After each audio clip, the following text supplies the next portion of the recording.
আমাদের পৃথিবীতেই বসবাসকারী এক আদিম উপজাতি হাড্জা, যারা ভাত ডাল নয় শুধু পশু পাখি শিকার করেই তাদের কাঁচা মাংস খেয়ে বেঁচে আছে।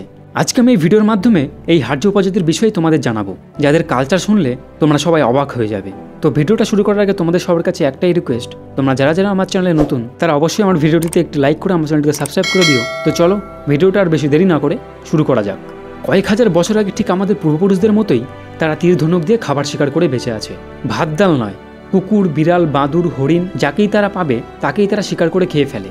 এমনকি ব্ল্যাক মাম্বায়ের মতো বিষাক্ত সাপকেও তারা শিকার করে খেতে ছাড়ে না। মেন ব্যাপার হলো যেদিন যাকে পাবে সেটাই তারা শিকার করে খেয়ে নেবে। এরা শিকার করার আগে গাঁজা খেয়ে থাকে।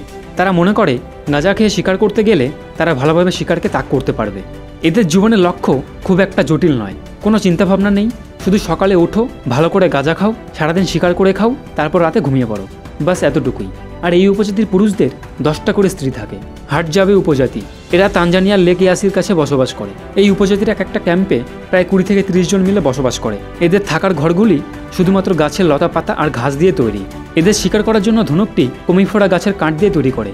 আর এরা তীরে একরকম বিষ লাগিয়ে রাখে যাতে শিকার খুব সহজেই মারা যেতে পারে। এরা সবাই নিজেদের তীর নিজেরাই তৈরি করে। এরা সবাই তীর চালাতে অনেক পারদর্শী। এই হাডজাবি উপজাতিরা সাধারণত ছোট ছোট গ্রুপে বিভক্ত হয়ে শিকার করে। এরা প্রাণীদের হাবভাব ও চলাচলকে খুব সহজেই বুঝে ফেলে। এরা প্রাণীদের মল ও পায়ের ছাপ দেখে দূর থেকে শিকারকে খুঁজে নিতে পারে। শিকার ধরার সাথে সাথেই তারা শিকারকে আগুনে পুড়িয়ে খাওয়া শুরু করে দেয়। এই উপজাতিদের বেশ আকর্ষণীয় একটা কালচার রয়েছে, যে কোনো শিকারকে তাদের সম্প্রদায়ের মধ্যে ভাগ বাটোয়ারা করা, মানে শিকারে না যাওয়া সদস্যরাও সেই শিকারের ভাগ পাবে। শিকার করা প্রাণীদের গোটা অংশই তারা খেয়ে নেয়, এমনকি তারা নাড়ি ভুড়িও খেতে ছাড়ে না। আর শিকারের গায়ের চামড়াগুলিকে তারা ফেলে দেয় না। রাতে ঘুমানোর জন্য এরা সেগুলোকে কাঁথা কম্বল ও গায়ের পোশাক হিসাবে ব্যবহার করে। শিকার করার সাথে সাথেই তারা শিকার করা প্রাণীর লিভার ও কিডনি কাঁচাই চুবিয়ে খেয়ে নেয়। তারা মনে করে এগুলি উচ্চমানের পুষ্টিকর খাদ্য। যখন তারা কোনো বনমহিষকে শিকার করে তখন সেটা রান্না করার জন্য গোটা গ্রুপ এক জায়গায় জমায়েত হয়ে যায়। আর সফল শিকারীর সবাই খুবই প্রশংসা করে থাকে। শুধুমাত্র পুরুষরাই শিকারের জন্য বের হয় না, মহিলারাও শিকার করতে বের হয়। এই হাডজা উপজাতির প্রধান খাদ্য হলো মাংস, কিন্তু বর্ষার দিনে প্রাণী শিকার করা তাদের পক্ষে অনেকটাই কষ্টের, যার কারণে তারা এই সময় ফলমূল শাকপাতা খেয়ে থাকে। এই সময় পুরুষরা ক্যাম্পে রেস্ট করে আর মহিলারা খাবারের সন্ধানে যায়। এই হাডজা উপজাতির পুরুষদের সবচেয়ে রহস্যময় ফ্যাক্ট হলো এরা একসাথে 10টা স্ত্রী রাখতে পারে, তবে সবাই রাখতে পারে না। যারা কেবলমাত্র খুবই দক্ষ শিকারী তারাই শুধুমাত্র অনেকগুলি স্ত্রী রাখার সুযোগ পেয়ে থাকে।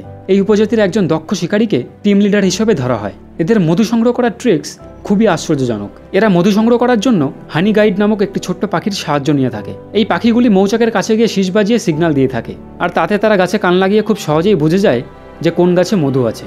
তারা মোম ও মধু একসাথেই খেয়ে ফেলে। তারা খুব সাধারণ জীবনযাপন করে, কিন্তু তারা যে অঞ্চলে বাস করে সেই অঞ্চলে বাস করা খুবই কঠিন। বেশিরভাগ সময় এই অঞ্চল শুষ্ক থাকে এবং খরা দেখা দেয়। নদীর জল শুকিয়ে যাওয়ার ফলে তাদের পানীয় জলেরও অভাব দেখা দেয়।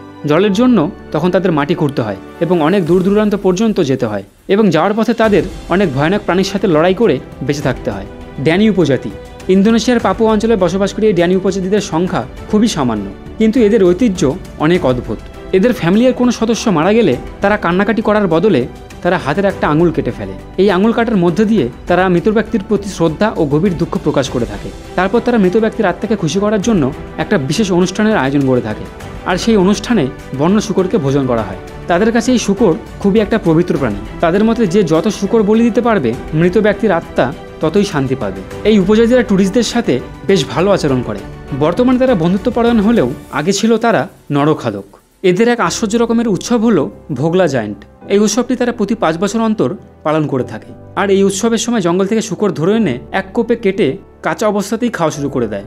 ইন্দোনেশিয়ার সুলাওয়েসি দ্বীপে কেউ মারা গেলে তাদের অন্তিম সংস্কার না করে মৃতদেহগুলিকে সংরক্ষণ করে পরিবারের মধ্যেই রেখে দেওয়া হয়। তাদের বিশ্বাস এই মৃতদেহগুলিও তখন তাদের মধ্যে জীবিত থাকে। তারা মৃতদেহগুলিকে ভাবে অসুস্থ ব্যক্তি যারা অসুস্থ হয়ে বিছানায় পড়ে আছে।